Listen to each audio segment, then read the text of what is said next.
Alright, and here we are with the box of the Sony Xperia Z3 Compact. Now you can kind of argue that this might have been a bit more anticipated in terms of its release because while every half year we expect to get an Xperia Z update, we didn't get one half a year ago with the Z2 Compact, for example. We're skipping ahead to Z3. But I already took the stickers off here and we're going to go ahead and just jump into the box itself. So I'll just go ahead and jump over. And there it is. This is a very small device when compared to a lot of the behemoths that are coming out right now, but it still packs all of the power underneath, and that's what we really liked about the Z1 Compact, and we believe we're going to continue that with this version. A screen protector is already available here. It's nice that Sony always adds these in along with their releases inside the box. And take out this flap and we're going to find some extra bits and pieces inside. We do have the micro USB charging cable along with the port, or rather adapter, the plug adapter that is made for European plugs in this case, and some manuals over here on the side. Now here's an interesting development, as I can already see. I took a look at the box and saw that it came with a particular stereo headset, and that is exactly what we're seeing right here.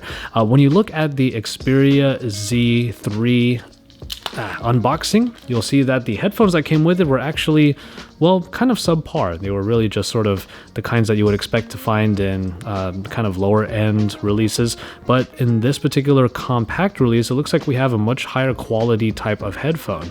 So it's a bit of an interesting development, but at least with the compact, you're going to be getting a better audio experience, at least with the headphones that come with the phone itself.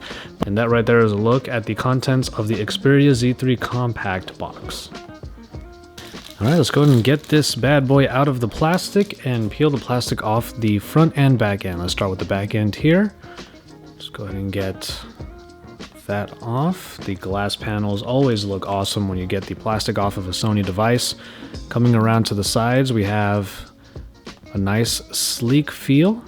Just slightly rounded off, not quite as much as the Xperia Z3, but certainly an upgrade from the Z1 Compact, since we're talking about the compact line that Sony puts out. And now time for the plastic off the front. It looks beautiful. All right, so we have the signature power button over here on the side, even a dedicated camera button, which is always a nice addition. And then on the other side, we have the ports that are covered by this cover right here that you can actually access from this top portion right here, and that will give you access to the micro USB charging slot, or port rather, and the micro SD card slot. On the other side, we have the cover for the nano SIM, as everything seems to be going nano in terms of SIM cards these days. So you have those over on the side. And of course, we're going to turn on the phone and see what we have underneath the surface. Now we have the Xperia UI right here, which is very familiar. After all, it does take on a lot of the tropes of the stock Android builds out there. Keeps things pretty simple, but also keeps it quite fast. You have the, and then that little drawer over on the left side comes out in order for you to customize the app drawer. You can do that by sliding over, and normally I'd like to go straight to alphabetical. And we have that with the notification drop down, some quick settings over here on the other side. But other than that, it's a pretty standard affair, especially considering the Xperia UI, which usually keeps things pretty simplistic and pretty minimal.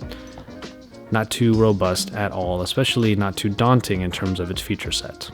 Now, you've probably heard me say on multiple occasions that smaller devices like the compact here that comes in at a screen that is below 5 inches is really a refreshing experience. We have a lot of really large displays out there these days, and really being able to just maneuver around this device is always going to be a nice experience. Something that really kind of reminds you that we don't need the biggest screens in order to have a good time when it comes to Android and in our smartphone experiences in general.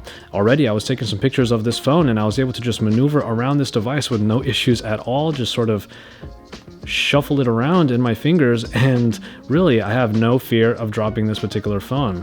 Right here we have the button layout on the side already, as I was taking pictures of that, and really it's just easy. That's what really the smaller form factors remind you of, is that sometimes you just need an experience to be easy, especially when it comes to the handling.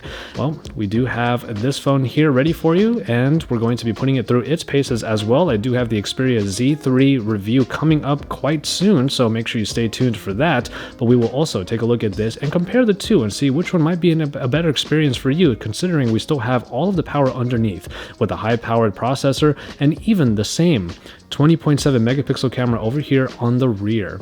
So keep it tuned here to Android Authority for that and future coverage of the Sony Xperia Z3 Compact. We also have the tablet coming in at some point, but for now we're going to focus on the Z3 and the Z3 Compact, which some argue might be the real story here when it comes to Sony's releases at this part of 2014.